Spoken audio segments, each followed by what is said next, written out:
First question, show that Asha received 160.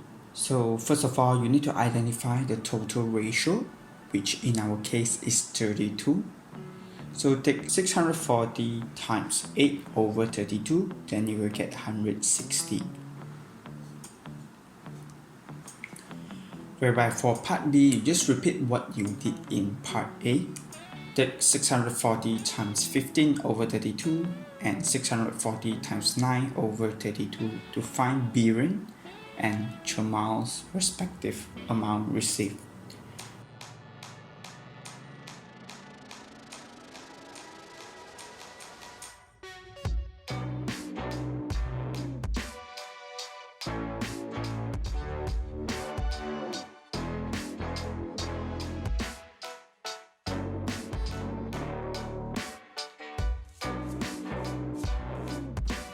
So part C, you just take 160 divided by 15.25, then you get 10.49. However, you couldn't buy 10.49 books, so you're required to round it down to 10. Whereby for part D, this is actually a fraction question. All you need to do is take 1 minus 3 over 8 minus 1 over 3. Okay, so the balance will actually be 7 over 24.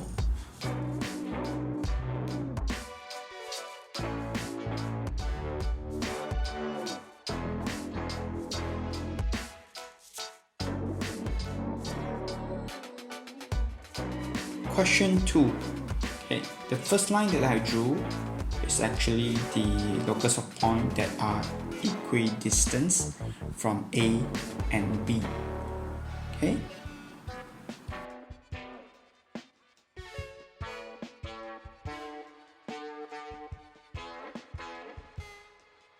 Followed by locus of point that is equidistant from the line AB and AC.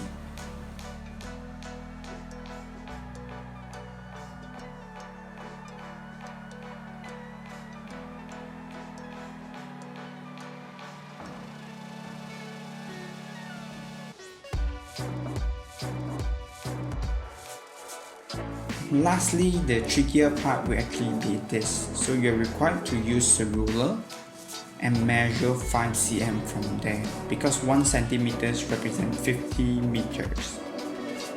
So you draw a circle from the intersection point E. Okay.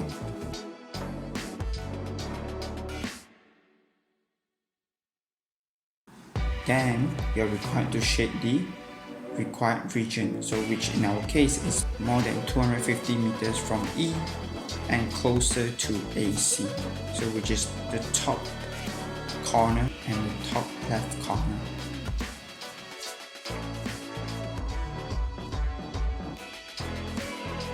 Question 3A.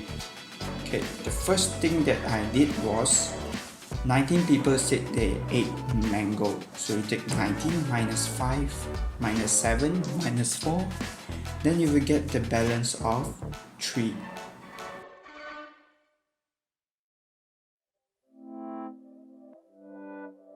Then 6 people said that they only ate pineapple. So pineapple, the column will be 6.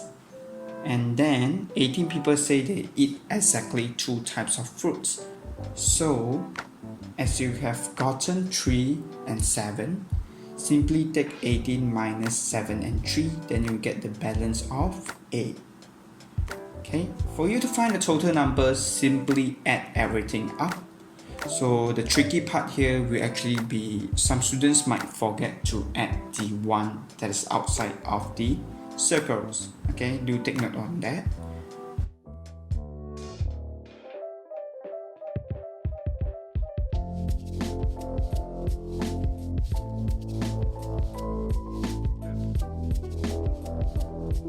For part 3, find mango intersect with pineapple. So 7 plus 4 is actually 11.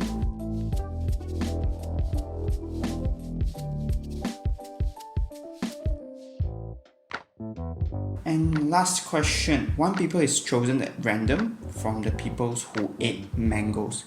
So the total mangoes eaters will actually be 19.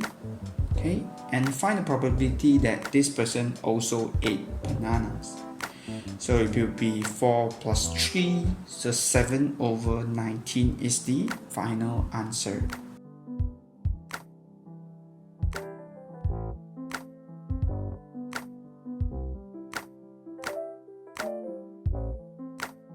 For part B, okay, for this type of question, I always emphasize that do utilize the information that was given at the answer column. Okay, so as you can see, meters over second, which in our case is speed divided by time, then you will get the meters over second square. So just take 9 divided by 200, then you get the final answer. For you to find the total distance traveled, okay, simply find the area of the shape. So in our case, I actually separate it into a triangle and a trapezium. Okay, so the area of the triangle will actually be 200 times 9 times half plus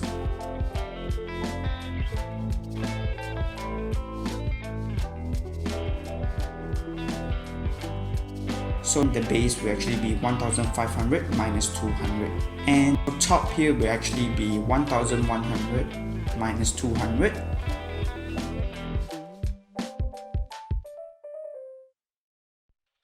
So you will get 1300 plus 900 divided by 2 times 9. Then you will get the total distance traveled.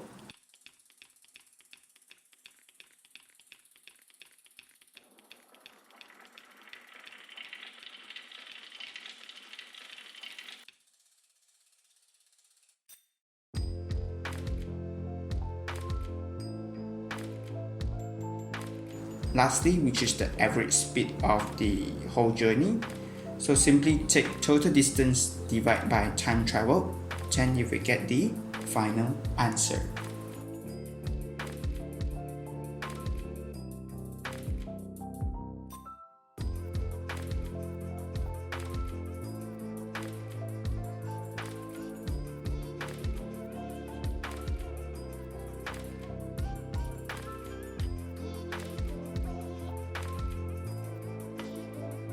Question 4. Find the median. So simply take the total, which is 60 times 50%. Then from the cumulative frequency 30, you draw it down to the line, then you will get 64 minutes. As for you to identify the interquartile range, okay, simply check the 75% and 25%. Okay, so which is 45 and 15 respectively.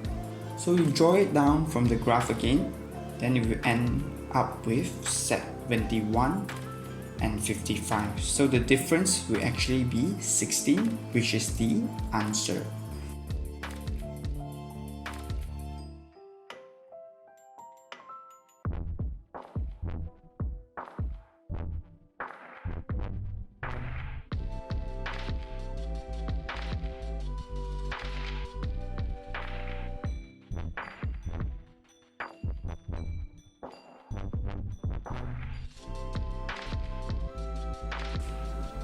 So the 40th percentile, so check 60 times 40%, then you will get 24.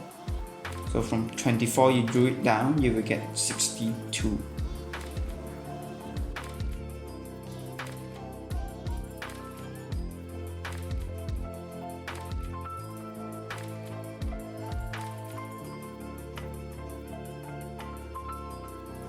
Last question, who took more than 80 minutes to complete the test? Okay, so from 80 minutes marker, you draw it up, then you will actually get 54. So people who took more than that will be 60 minus 54, which is 6 in our case.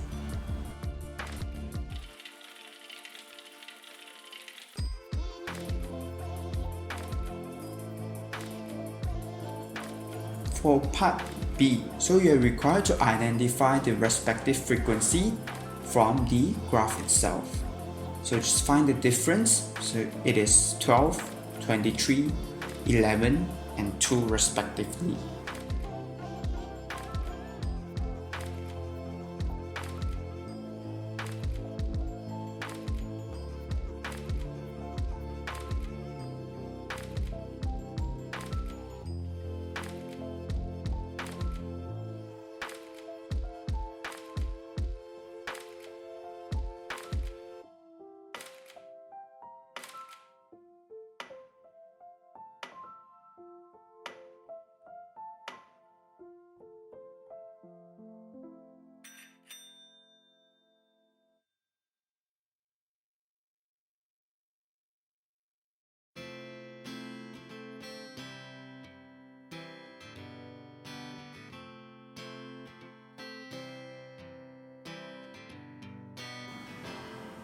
For the part C, frequency densities is actually frequency over class interval.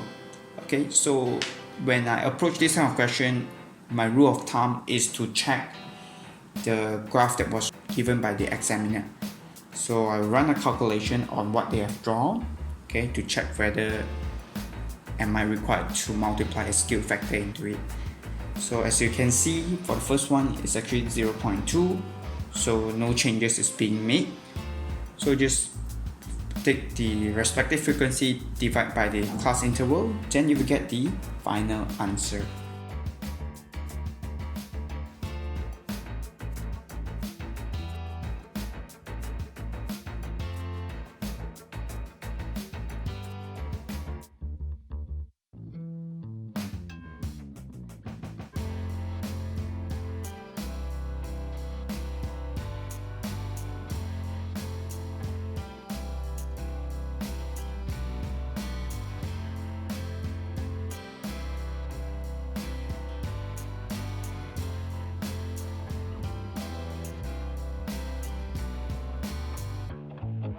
Question 5.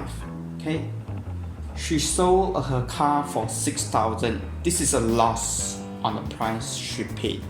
So the formula will actually goes by the original price or the price she paid times 96%, because they say 4% loss equals to 6,000.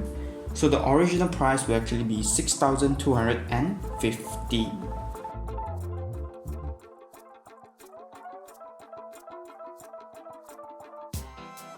For the next one, 6,000 divided by 1.351.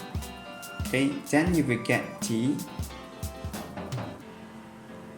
euro should receive in 6,000 USD, which is 4441.15. So you're required to round it down to the nearest euro. So it's 4441. Lastly,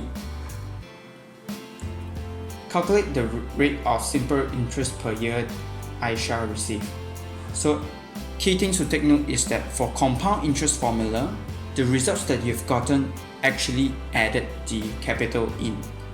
So for example, after I run the calculation, I get 6,758.96. Okay, to keep the answer accurate, I will use all the decimal points. Okay, so the interest earned will actually be 758.95552. So simple interest formula goes by capital times rate times year equals to interest earned. Okay, so you just do the shifting, then you get the final results as 1.58%.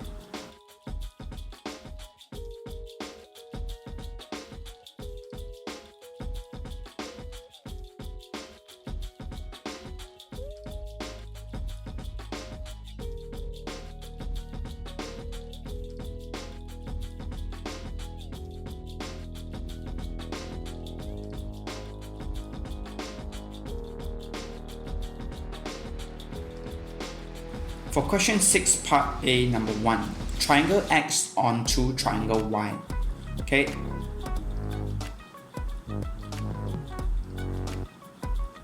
as you can see, it is a 90-degree clockwise rotation from the interception point, which is 4, 4.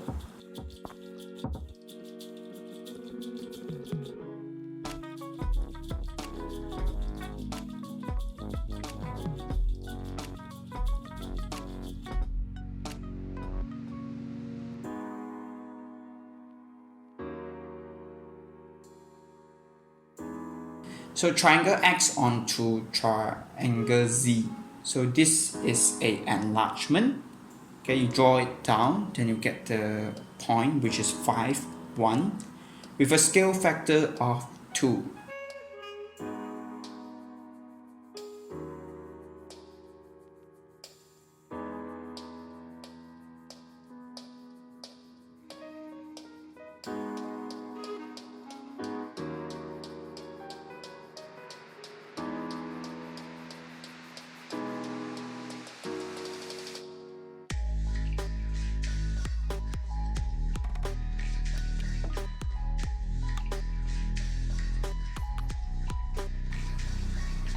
And lastly, B. So draw the image of X after a translation. -5, 3. So as you can see, I calculate 5 times to the left, 3 times up. Okay, then you will get the P.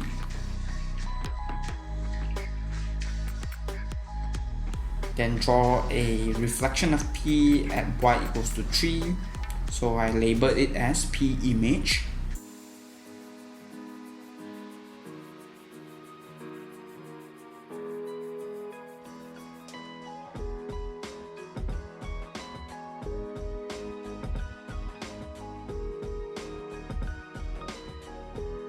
And lastly, okay, the matrix there is actually a 90-degree anti-clockwise. Okay, so as you can see, I drew it down from the center of rotation. Okay, then I identify the image of X.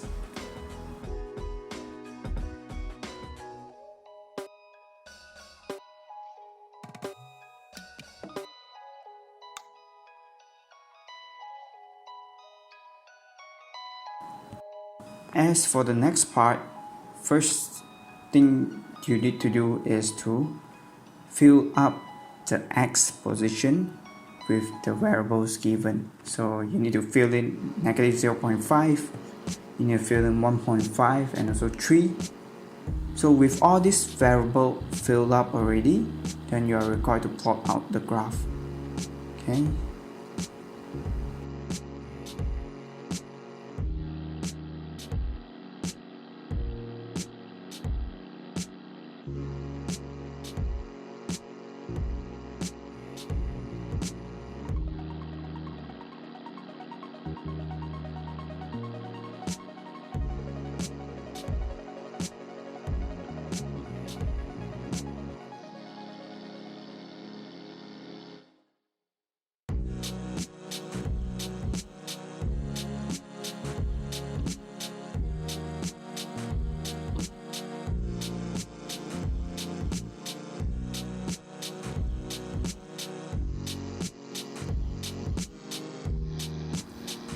So question C, okay, it is actually talking about when y equals to 1.5, what's the X value? So simply draw from the graph, then you'll be able to identify that X is actually -0.65.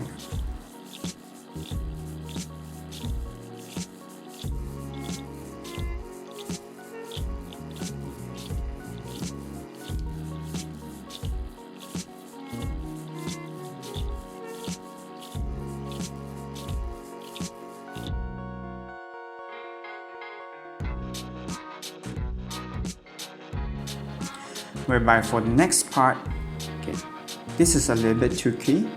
So you're required to compare the original formula with the new one that was given. Simply shift out the excess ones to the other side. Okay, then you'll be able to get your new line. Okay, so A will actually be -1 and then B is 2.5.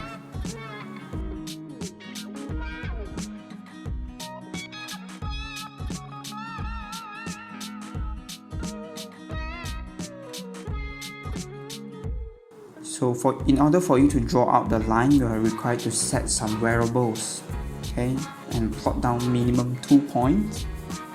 Then you are able to draw out the line.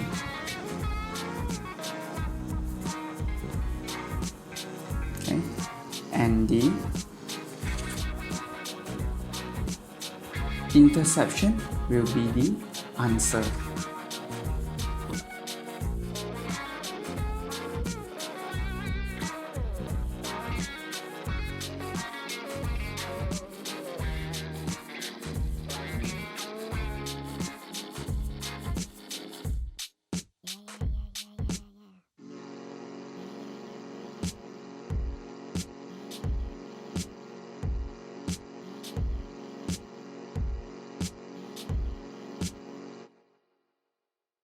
Lastly, by drawing a suitable tangent.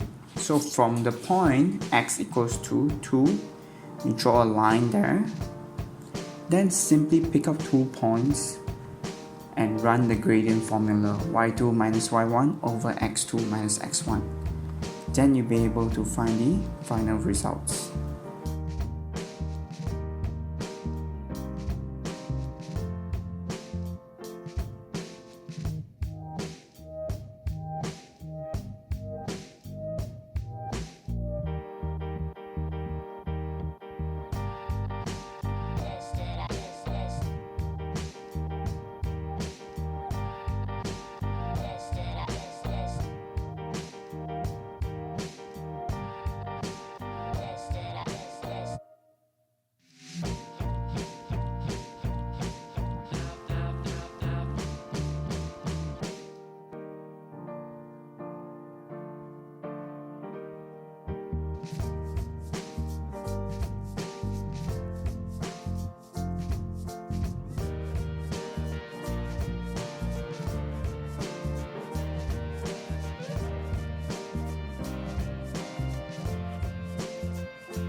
Question 8. Y is directly proportional to the positive square root of x plus 2. So y equals to k square root x plus 2. So you substitute the value in 7 and 9. So you get 9 equals to 3k, k equals to 3. Now that you have gotten the k's value, okay, just key it into the formula, which goes by y equals to 3 square root x plus 2. Then substitute x value in, okay, then you get 3 times 5 equals to 15.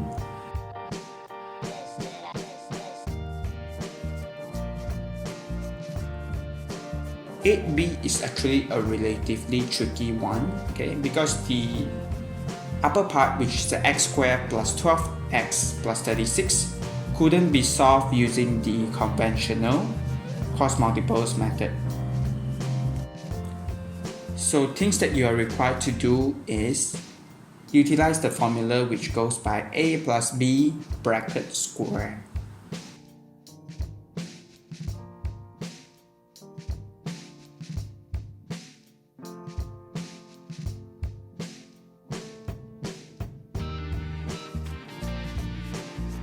So 2ab equals to 12x. A is actually equals to x. So you run the calculation, you get b equals to 6. Okay, so the upper part will actually be x plus 6 bracket square. Okay,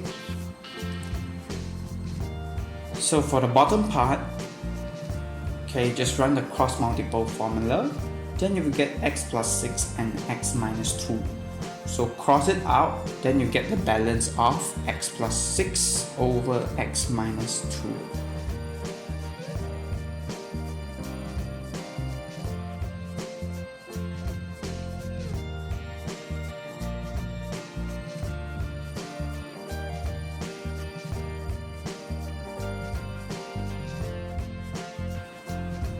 for part C, okay, for us to get rid of the square root, simply square the w. Okay, then multiply it up, shift a to one side, then you will get a w squared plus a equals to x. Then extract a from it, then you get the balance of a equals to x over w squared plus 1.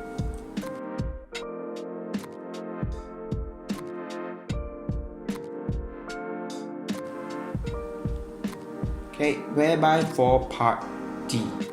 So key things to take note here is that a plus b, a minus b, you will end up with a squared minus b squared. So I write the denominator here into x squared minus 1. Okay, then you multiply it with the respective value. So you run the calculation and you get the final results of negative 7x minus 1 over x squared minus 1.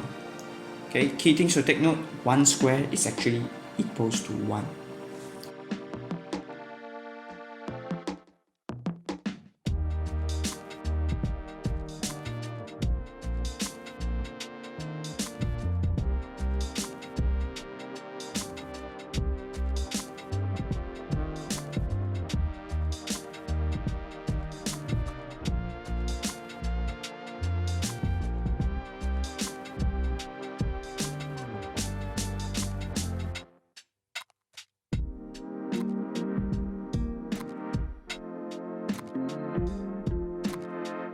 As for the next part, it is also very tricky. Okay, you are required to take note that the direction must be the same. So OP equals to SR equals to T to the middle and middle to Q. So those parts represent X. Okay, and Y is like OT, P to the middle, middle to S, and then also QR.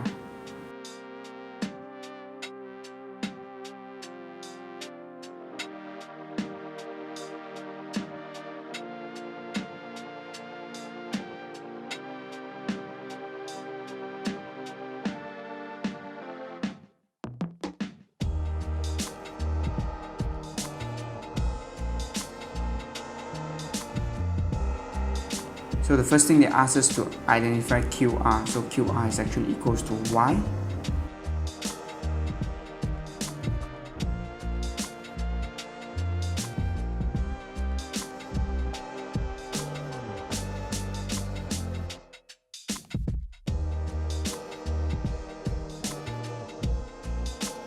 Whereby PQ is actually Y plus X.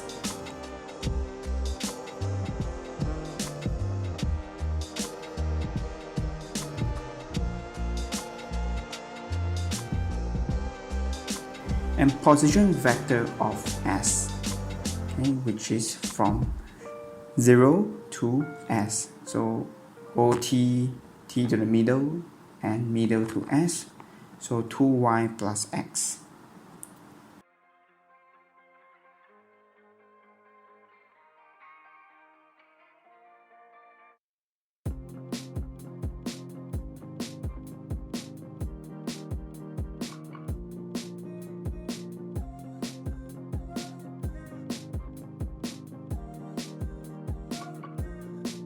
Whereby for the next part, it was given that SR, okay, and RG.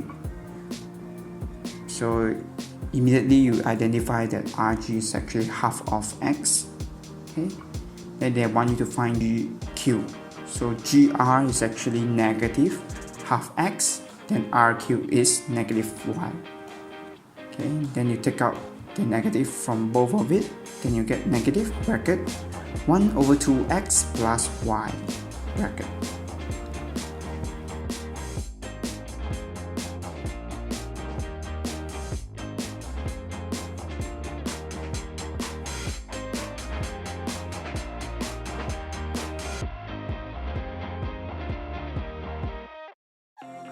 Whereby for the next question, M is the midpoint of OP. Okay, so which means it's half and half. So MG will actually equals to MP plus P to the middle, and middle to Q, Q to R, and R to G. So it's actually 2x plus 2y.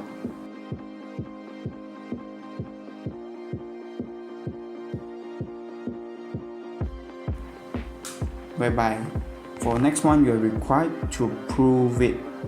So first thing you need to identify is actually MH is equals to HG.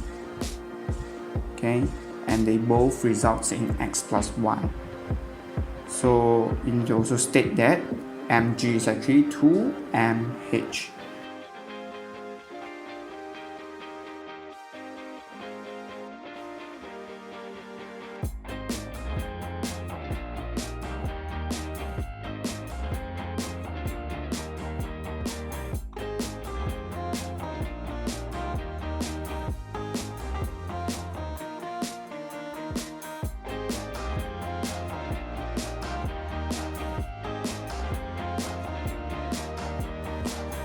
As for the next question, question 10.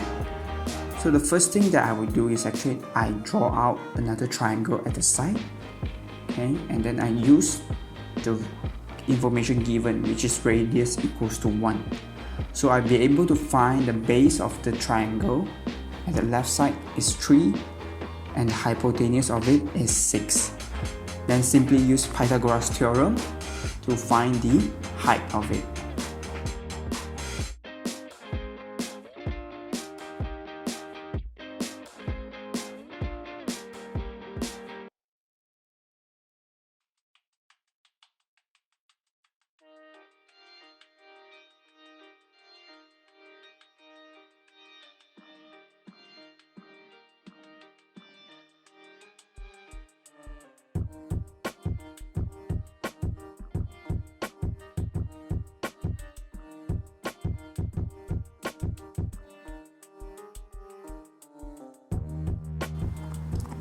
Whereby for part B is actually interrelated with part A, okay, because the radius is 1, so simply add 2 into the answer from part A, then you'll be able to get part B's results.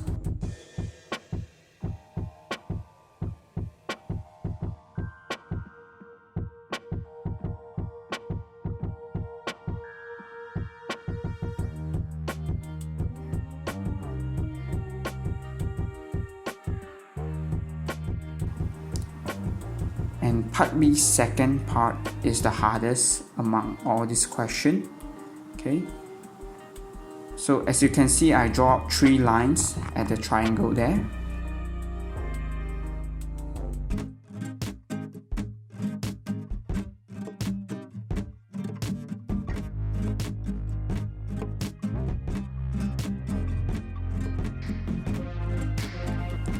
Then you'll be able to identify that each of this angle is actually 60.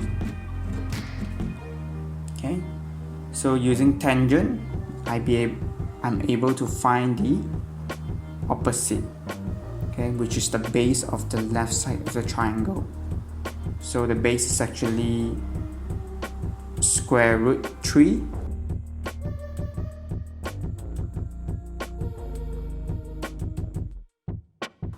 Okay, then I look at the bigger triangle now.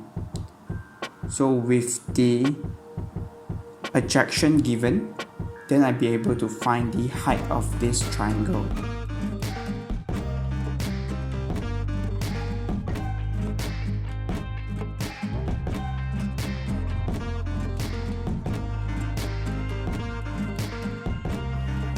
So the result is actually 3.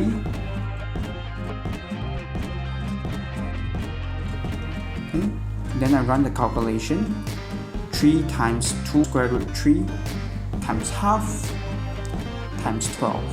So why is it 2 square root 3? Some student might ask. Because the base is the same, so square root 3 plus square root 3 equals to 2 square root 3.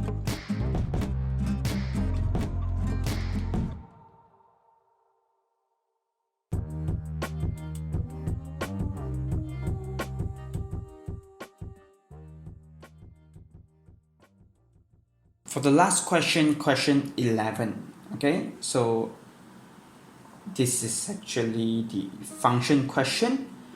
So when x value is -3, just substitute it into 2 minus 3 bracket -3.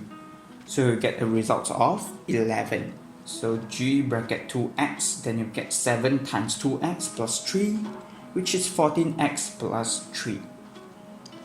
Okay, so part B, g fx in the simplest form. So 2g bracket 2 minus 3x, substitute it into 7x plus 3, then you get the final results of 17 minus 21x. So as you can see, there's a minor mistake here. I took 2 minus 2x instead.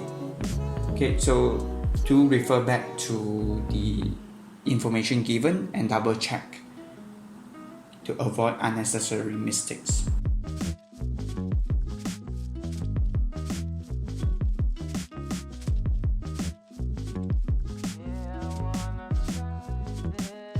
For part C, find x when 3fx equals to 7. So 3 bracket 2 minus 3x equals to 7. So run the calculation, you will get x equals to -1/9.